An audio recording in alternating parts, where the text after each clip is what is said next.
Hi, and welcome to another video by Jimthecarguy. Today we're working on a 2006. It's a Ford Ranger with a 4-cylinder, the 2.3 liter engine. The problem we have today is that the customer drove the vehicle. It was running perfectly. Got to his house, parked the vehicle, went to start the vehicle back up to leave, and it just cranks and doesn't start.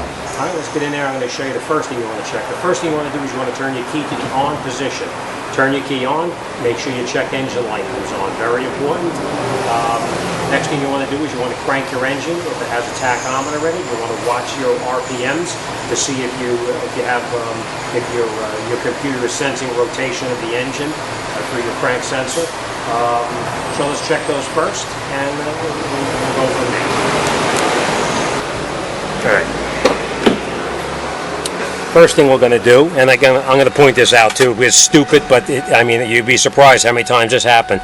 Check your gas gauge. Make sure your gas gauge is full. I've had cars already towed into me to get in the vehicle, try to crank it over, and it don't start, and the gas gauge is pinned on empty.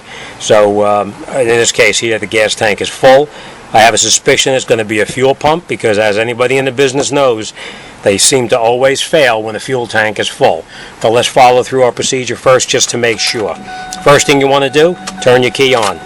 You want to make sure your check engine light is on. It is on, so we know that that everything seems to be okay with the computer. Next thing you want to do is, this is your RPMs over here, your revolutions per minute. You want to crank the engine and watch this. This should jump up to 300, 400, 500 RPMs as it's cranking. Let's see what happens. Okay, as you can see, it is registering RPMs. See? So now we know that the engine is actually, the computer is actually sensing rotation of the engine, so therefore the injectors should be functioning, and we should have spark. So next thing we're going to do, let's go underneath the hood and check for spark. Okay, now, after looking underneath the hood here, I can see that everything underneath here is fairly new. The coil's new, the plug wires are new, and I'm assuming that the plugs themselves are also going to be new, but I'm not sure. What we're going to need to do first is we're going to need to disconnect one of these wires here, or off of the plug, whichever is easier. In this case here, it looks like it's going to be easier pulling it off the coil, right here. So we're going to take it off the coil, and now we're going to put a spark tester in here to check to see if we have spark. Now, I have a spark tester, but obviously if you're a do-it-yourselfer, you may not have a spark tester. I'm going to show you how you can check to see if you have spark without having a spark tester. It's fairly easy. Just got to watch you don't get shocked. All right, so let me get some tools and we'll come right back. Okay, what I decided to do is I did reconnect that coil back up on here, and I unplugged one of the spark plug wires. And the reason I did that is going to be a little bit longer and easier for me to work on. Okay, so what I decided to do is to stick a screwdriver into the spark plug tube here. Going to take a test light here. We're going to connect the other end of the test light here, which is normally going to be on the negative. We're going to connect it onto the negative battery or anything negative on the car itself. We're going to take this test light and hold it away from here, and you should be able to get, if it has spark, this spark should jump about a ½ inch to 3/4 of an inch, maybe even more than that. So that's what we're going to do. Be careful you don't get a shock. That's why we're going to use the test light, because it's actually insulated. We're just going to hold it against here like that, and we're going to have our assistant crank the engine, and we're going to see if we have spark. So let me get set up, and let's get started. Okay, so now this is how we're going to do it. Right? What we're going to do is you're going to take your test light, we're going to hold it about a ½ inch away from this, and we're going to have our assistant crank the engine. So we'll get ready, and we'll see what's going to happen here. We have spark. All right? Okay, crank it. Okay. Crank it.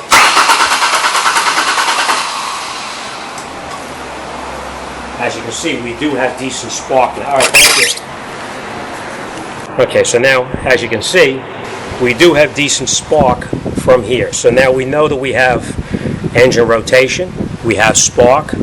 Now the only other thing we have to check to make sure is that we have fuel pressure. So let me reconnect this where it belongs back onto the spark plug, and then we're going to continue. All right, now if we had no spark here, then we will go a little further and check the ignition system to find out where that failure is. But we do have spark, so now we're just going to continue until we find out what that problem is. So let me reconnect this spark plug lead, and then we'll come back and we'll continue. Okay, now we have the coil wires are plugged back on where they belong. Next thing we're going to do is we're going to check the fuel pressure, and this is the fuel rail right here. We need to know if there's fuel pressure inside here. So what we're going to do is we're going to take off this little cap. It's just like an air valve on a tire.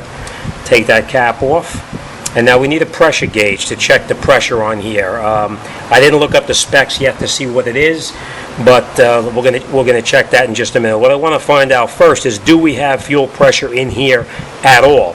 And the way you can tell is you just come inside here and you grab a screwdriver, a Phillips head, a flat screwdriver, whatever, and you just push this valve down inside there.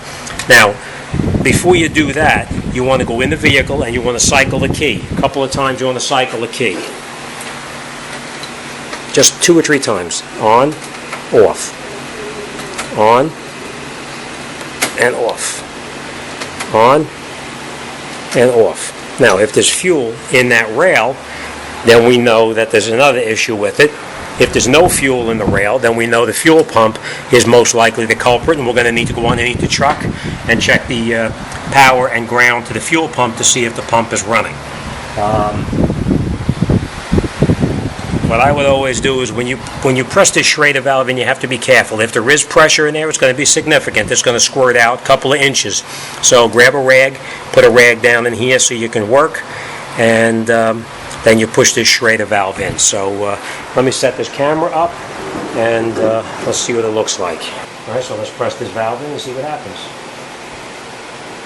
Okay, we're pressing the valve in right now. We have absolutely no fuel pressure whatsoever. Not even a trickle. All right? So the next thing we're going to do is we're going to lift the truck up, and let's get underneath there, and let's check power and ground to the fuel pump, and we'll see what it is. Now, I just want to point out another thing to you too. Sometimes if you have an assistant with you, I'm going to just put this back on here, this cap. Now, sometimes if you have an assistant with you, you can get the vehicle to start if it has a bad fuel pump just by banging on the fuel tank while you're cranking it. So that's an option too. You know what? This is a Ford. We're going to check one more thing on this Ford. Fords have what they call an inertia switch. So let me look on the computer, see where the inertia switch is located, and we're going to go and check that inertia switch to make sure it didn't trip.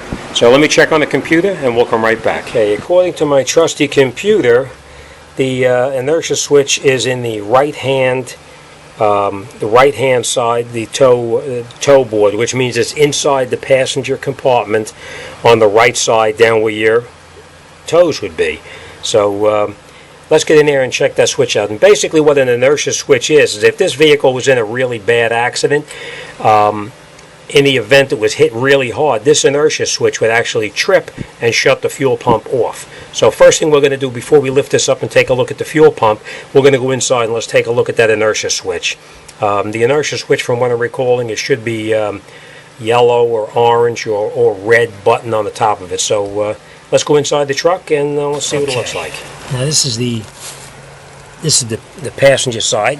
Remember, it said the tow kick panel. I thought it was going to be inside over here, but it's not. The fuse box is actually located here. But looking at it, this is it right here. This is the inertia switch.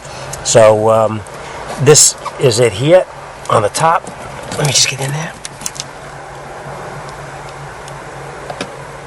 Actually, it felt like it was tripped because when I pushed it, it actually clicked. So let's give it a crank and let's see what happens. I'm just priming it a couple of times. That's it. Okay, now this is a contractor's truck. As you can see, there's a bunch of debris laying down inside here. Don't know if that was a contributing factor. He said he just parked it and tried to start it and it didn't start again. So let me just take it for a ride and we'll make sure it's okay, and we'll come right back. Alright, well, welcome back. That was an interesting test drive. Actually, that test drive was one time around the block, which is not even maybe a quarter of a mile. That took me about a half an hour to get around the block with this thing. I thought, sure, I was going to have to call the tow truck to get this thing towed back over here again. But I was able to get it around the block. And what happened is I don't know why, but the inertia switch kept kicking off. As soon as I drove around the block, I just went up the street and it started to feather out and died out. I went underneath there, pressed that button again, started right back up. I was able to drive it again, drove all the way back over to about 30, 40 feet, it dies again. Now I get it back to the shop over here and it's running fine. It doesn't kick off. So I'm not going to take a chance. I am going to change the inertia switch because there must be something going on intermittently in there. So let me call the dealer. Let's get a new inertia switch, and we're going to replace it and put the new one in now. As soon as I get the switch, we'll come back and I'll show you how to install it. So I'll make a couple of phone calls and we'll come back. Okay, something that's just come to my attention now that I got the replacement switch for this. This is the current inertia switch. The replacement switch actually comes with a whole wiring schematic that you have to actually, let me show you. The replacement actually comes with a whole kit that you've got to relocate the inertia switch from where it is located now. So obviously there must have been an issue with it. This piece here is actually going to be down underneath here now. This is where your fuse box is located in your right kick panel. I took the cover off that was right on here to cover the fuse box up. And where we have to put this now is we have to actually drill a couple of holes, 1/8-inch holes right here, and mount this piece right inside there. So I'm not going to bore you with this. I'm going to drill the holes, I'm going to mount it, and then we'll come right back. It's very important that when you mount this, it has to be in a straight upright position like this. So we're gonna come in here now with this template that they gave us. We're going to drill the holes in there, and once we have the holes drilled, we'll come right back. Okay, now we mounted the new inertia switch as it's supposed to be this way. We ran our new wiring back up in the back where it's supposed to be over here. We plugged it all in, and if everything goes well, it should start right up and run. That's it. Alright, this is what the old one looks like. As you can see, it is definitely a redesign from the way it used to be. It used to be mounted up on this area over here, and now it's mounted on the side. So obviously it must have been a problem with all the banging around or whatever. It was causing an issue with it. So the companies never redesign anything unless there's a reason for it. So alright, let's wrap this job up. So the next thing we're going to do is we're going to put our cover back on over here, put our fuse cover back on over here. We're going to wrap it up, take it out, and make sure it's okay. As always, thanks for watching. See you on the next one.